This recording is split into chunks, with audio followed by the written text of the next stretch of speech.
غمضوا عينيكم واسمعوني.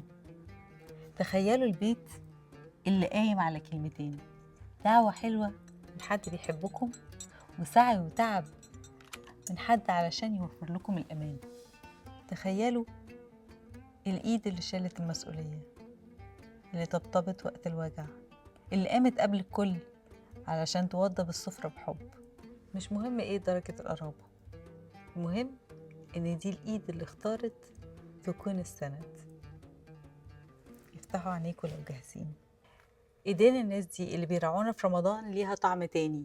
هما مش بيجهزوا سفرة، هما بيجهزوا حضن علشان يلمونا كلنا فيه. وسواء لسه بيملوا البيت ببركتهم أو غابوا وفضل أثرهم، بتفضل دعواتهم هي السور اللي بيحمينا طول حياتنا.